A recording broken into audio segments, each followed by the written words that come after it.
فوت شدگان کی طرف سے قربانی کی جا سکتی ہے یا نہیں؟ ہمارے رشتہ داروں میں سے، والدین میں سے، بزرگوں میں سے اگر کوئی شخص اس دنیا سے چلا گیا تو اس کی طرف سے بعض لوگ قربانی کرتے ہیں۔ کسی بھی فوت شدہ شخص کی طرف سے قربانی کی جا سکتی ہے، اس کو ثواب ملتا ہے، یہ جائز ہے، مستحسن ہے۔ لیکن ہمارے معاشرے کے اندر جو ایک غلط فہمی موجود ہے اور جس کو لوگ ساتھ لے کر چلتے ہیں وہ یہ ہے کہ کبھی کبھار گھر میں سے صرف ایک قربانی کی جاتی ہے اور وہ صرف فوت شدہ بندے کی طرف سے کی جاتی ہے۔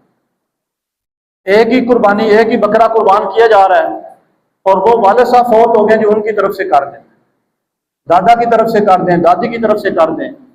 یہ ذہن میں رکھیں کہ گھر کے اندر اگر کوئی شخص مالک نصاب ہے تو وہ پہلے اپنی طرف سے قربانی کرے گا، اس کے بعد پھر فوت شدگان کی طرف سے کرے گا۔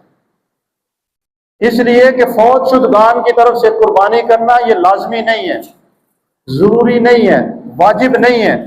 اگر کریں گے تو ثواب ہے، نہ کریں تو گناہ کوئی نہیں ہے۔